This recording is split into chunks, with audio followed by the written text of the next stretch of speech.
I am a wanderer. I travel the world in search of wisdom.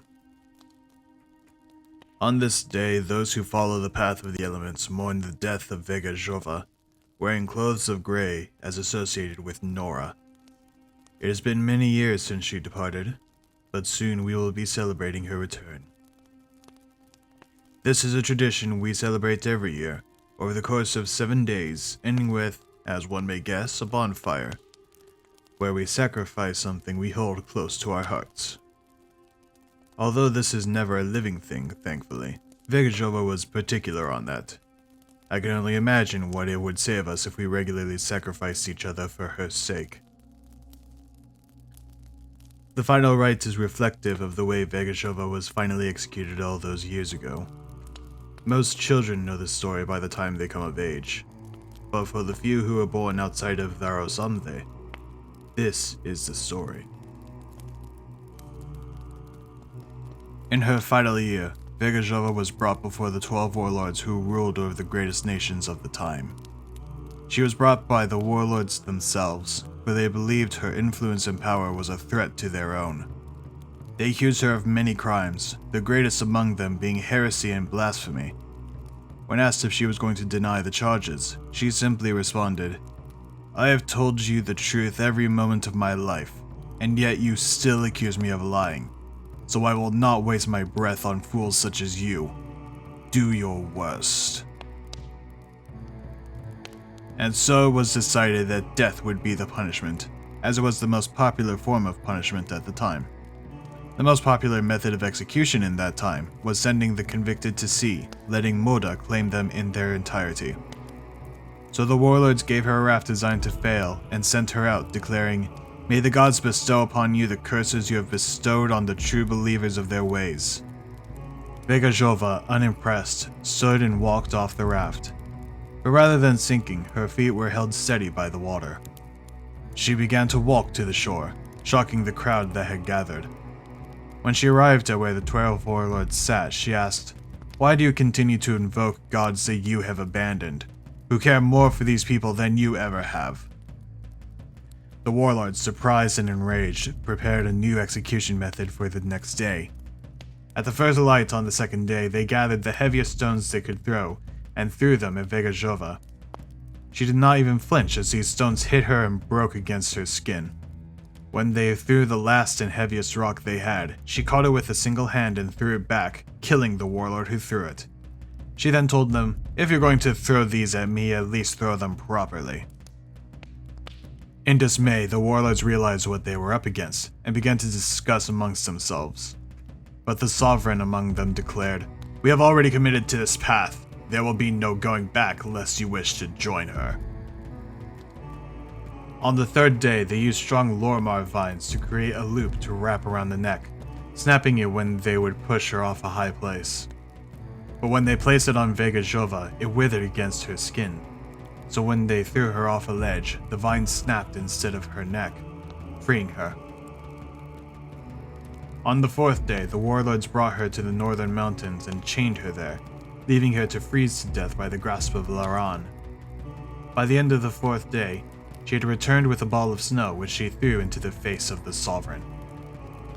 On the fifth day, they gathered 7 ravenous Evigirus into a pit and cast VEGA'JOVA in, hoping they would tear apart their enemy. However, the animals began to act tame in the presence of VEGA'JOVA, who reacted affectionately and began treating them as we would treat a Evigirus. By the time the sun was setting, she was released, but she took one of the Evigirus with her. When one of the warlords objected, the Evigirus ate the warlord. On the 6th day, after VEGA'JOVA entrusted the well-being of her new pet to her followers, VEGA'JOVA had her head laid on the stump of an Akisid Marmal, and an executioner came with a sharpened axe. This executioner was famed for their butchery, leaving clean cuts and nothing living. She only needed one swing, but when her blade met skin, it shattered as the rocks did on the second day. VEGA'JOVA assured the executioner that such failure happens to everyone, but the warlords had the executioner executed in a fit of irony. On the 7th and final day, they tied VEGA'JOVA to a log that had been set upright and set on fire. As with the burning woman so long ago, the flame turned azure, and VEGA'JOVA did not burn. However, VEGA'JOVA declared, "I've grown tired of these nonsensical antics, so congratulations, you warlords who have survived. You have managed to bore me to death." With that, she turned to ash, and the flame was immediately quelled. The warlords hesitantly began to celebrate their victory. The followers of VEGA'JOVA scattered in fear, for they believed they would die next. The warlords collected the ash and placed it in a Vakros alloy urn, which was sealed by additional Vakros alloy in a technique we refined into the modern concept of welding. Finally, it was placed on display in the Sovereign's palace, guarded by her mightiest warriors. For the next 15 days it remained on display, a reminder of who was the master of the greatest nations of that time. The followers of VEGA'JOVA mourned in silence. Then, at the end of that week, a storm came over the palace. A furious blast of lightning struck down from the dark clouds, splitting the urn open in the blink of an eye. When the sun rose once more, the Sovereign could not believe her eyes. The pieces of the urn remained, but the ashes were gone, with no trace left behind. A follower of VEGA'JOVA caught wind of this and fled to tell the others, but stopped when he saw a woman clothed in an azure cloak along the way. She asked for directions to the temple where the follower was heading, and he took her with him to the temple. When they arrived, the woman removed the hood of her cloak to reveal that it was VEGA'JOVA, risen from death, reborn from the ashes.